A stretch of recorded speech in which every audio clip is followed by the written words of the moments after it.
Welcome back to Independent Blazers. I'm Dan, I'm Joe. and today we're going to talk about BRICS, an But economic organization known as Brazil, Russia, India, China, South Africa. But before we do, Joe, please like, share, subscribe, and bang the notification button. Back to you, Dan. okay. Right now, there's a great shift that's happening in global power. BRICS is a coalition of emerging giants, Global South and Global South, as a coalition, and they're challenging the status quo, which is the US dollar. But can they really change the world order? Joe? The question is this: can BRICS really change the global order? Can they become a new global world order in the future? And a couple of facts, Dan.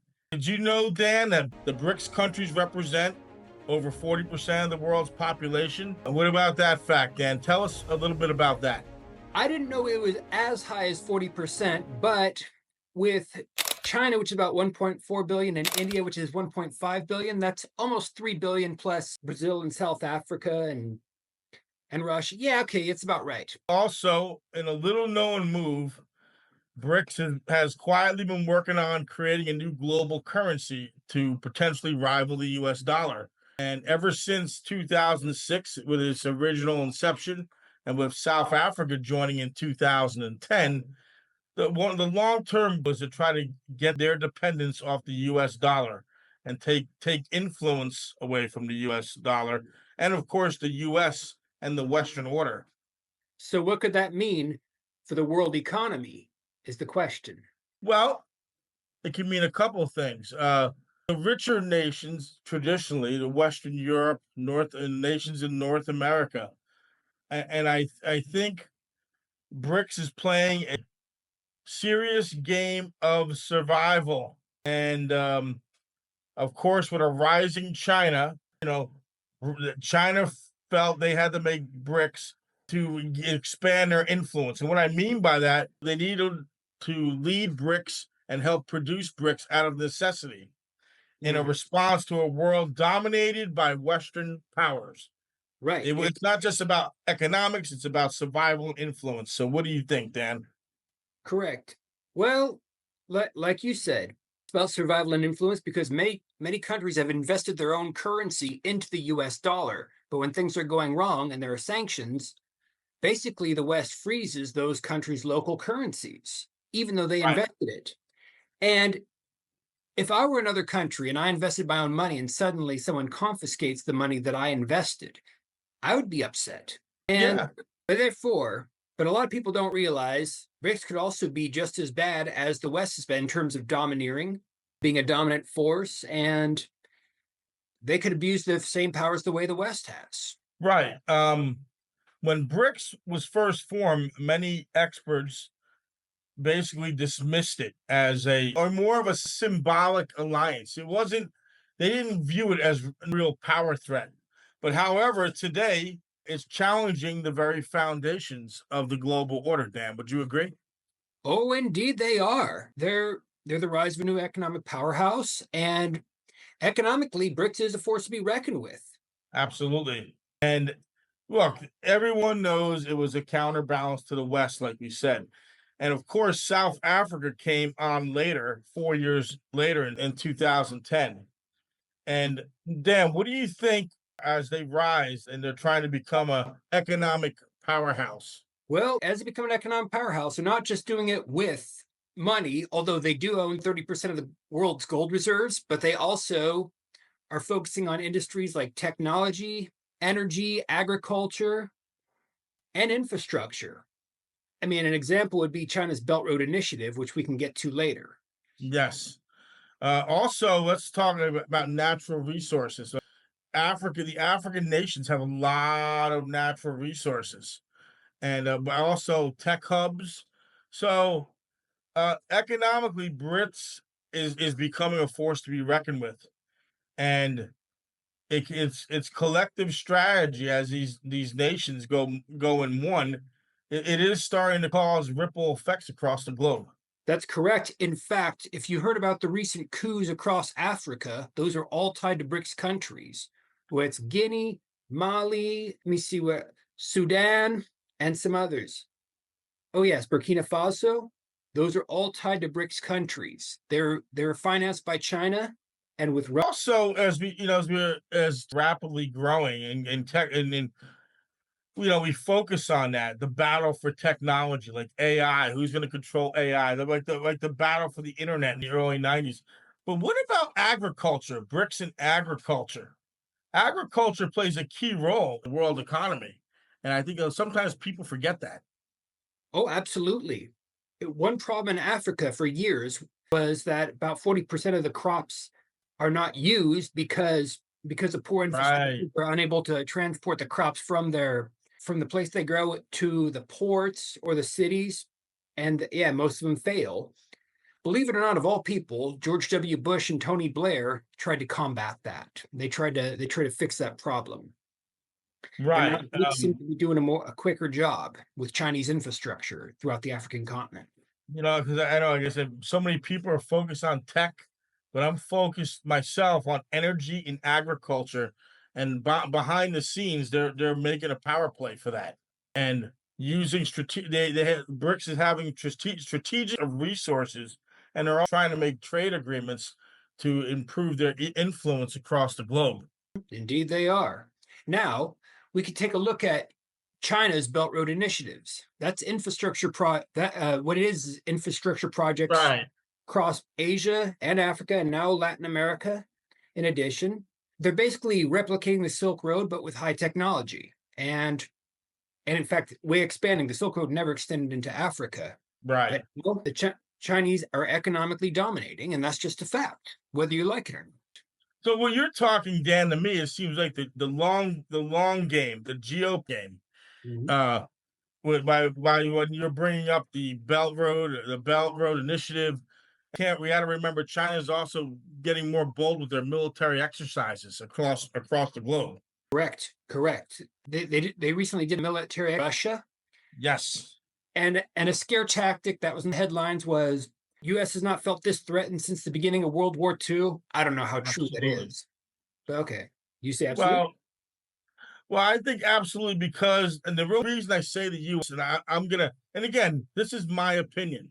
I think behind the scenes, the U.S. has to be getting concerned because of their rising debt, the GDP rate, and because the U.S. is 35 trillion in debt, and that itself can weaken the dollar. And people around the globe are seeing that, and the BRICS can also take advantage of that. The BRICS nations can Oh, try to take advantage of that. oh yes. In addition, there's other weapons that other countries have. Russia and how it uses its gas. The rest of Europe relies on Russian gas. Russia, Interesting point. Interesting. yeah. But meanwhile, And as far as the go ahead. economic side, a lot of global institutions such as the UN, the IMF, which is International Monetary Fund, and World Bank, a lot of people felt, a lot of countries felt exploited by those very institutions, and BRICS is countering all of them. Well, it's funny you bring that up. I would like to add to your point. We're talking about in the geopolitical sense here, and Russia's energy influence and Russia's strategic partnership with India. I find that fascinating because I thought if you would have asked me 5, 6 years ago, I would have thought India is trending towards the U.S., a Western partnership. But now, being with the strategic partnership with Russia, um, it can really give BRICS some relevance. And Russia has always played both sides. For example, during the Cold War, they were more cozy with the Soviet Union than with the West, but they still did Right, business dealings nonetheless, which is where the term third world originated. Countries that were right. neither with the communist bloc or with the Western bloc, or did Uh, dealings with both. They were called third world. Here's a shocking fact, Dan. I should say a shocking reveal. BRICS has been quietly negotiating with other countries to set up an alternative to SWIFT, the global banking system.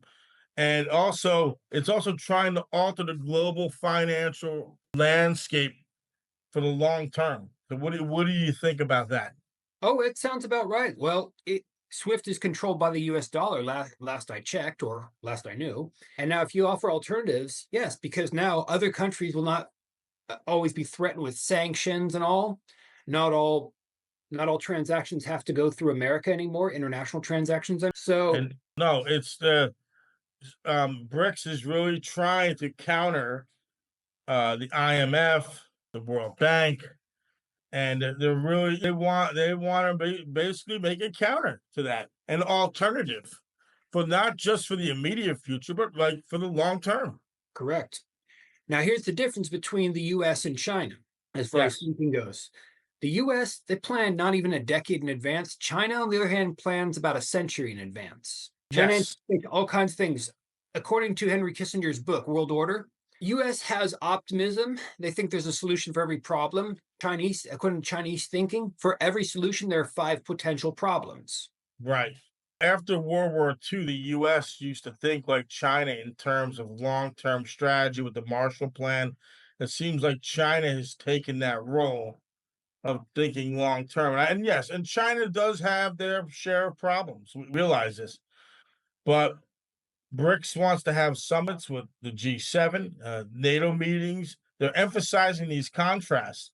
As BRICS rises, so does tensions with Western power. This in the future can really lead to a zero-sum game.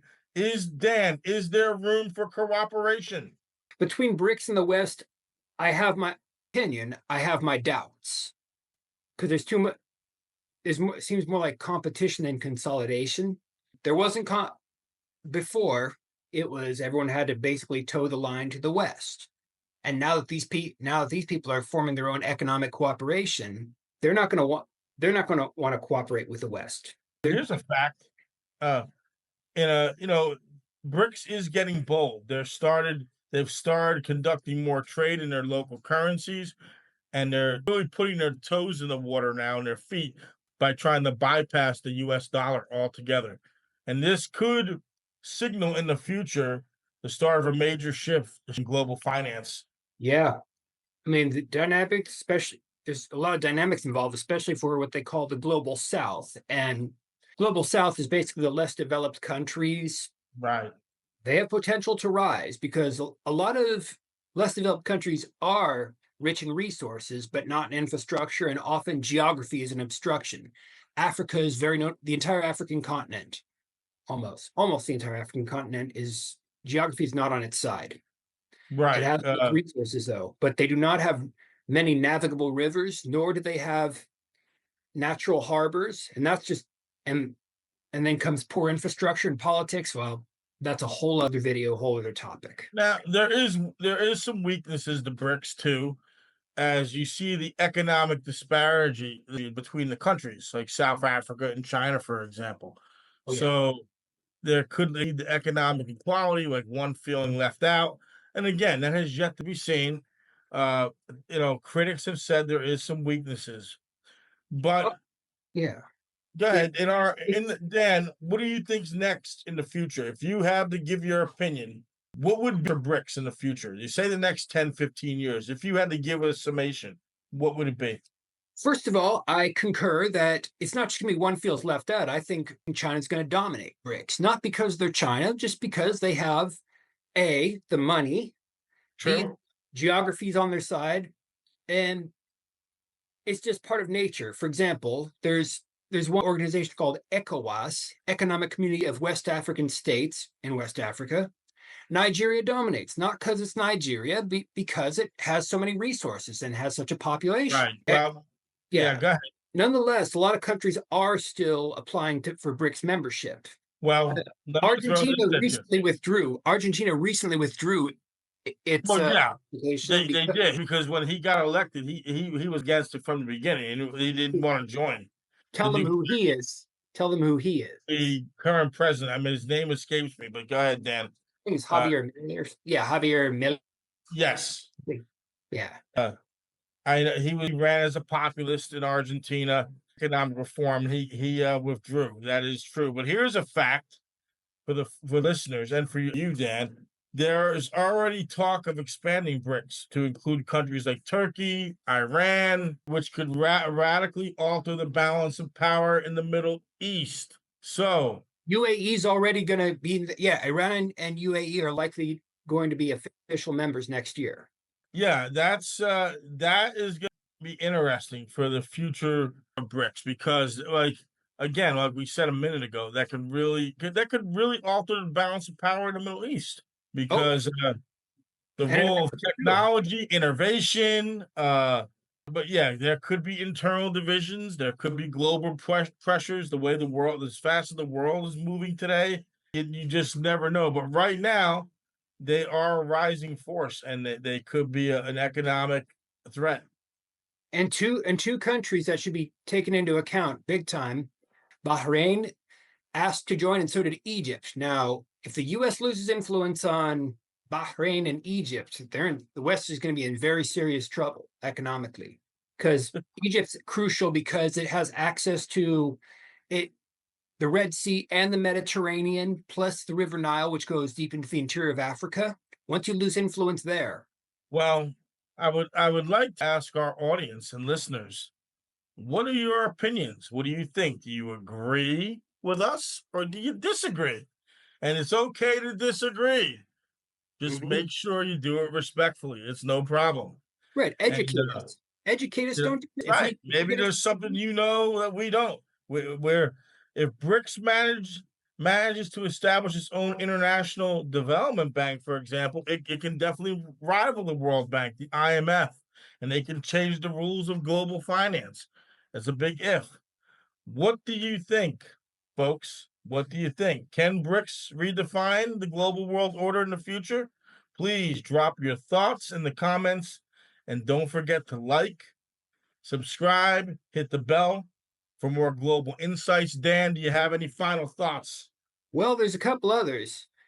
It's also AI is another factor which I can't comment on because I don't have enough knowledge. But green energy, China has invested in a lot of green energy, including what they call sand to soil. It was invented by scientists where they made sand and desert-like lands with more fertile. Right. No, that is true. There's a massive portion of the world that wants to get behind green energy. And I'm going to be honest with you. I don't think to be behind that as much as others do. But again, that's one aspect. And like I said a minute or two ago, please give us your thoughts. Like, subscribe, share, bang the notification button. And again, just be respectful in the comments. You can disagree. This is what this channel is all about. Dan? Well, one more thing. There might be internal rifts, such as China. China is apparently in recession at the moment, and its Yes. economic policies have changed. Also, Russia is playing second fiddle to China, which Russians don't like to do. Right? Russian leaders do not like playing second fiddle. They Also, don't. and there in India prior, especially the fact they have the port in Pakistan called Gwadar. That's considered a direct threat to India. Those are my final thoughts, and we could do another video on that. Otherwise, grab your independent mind and blaze.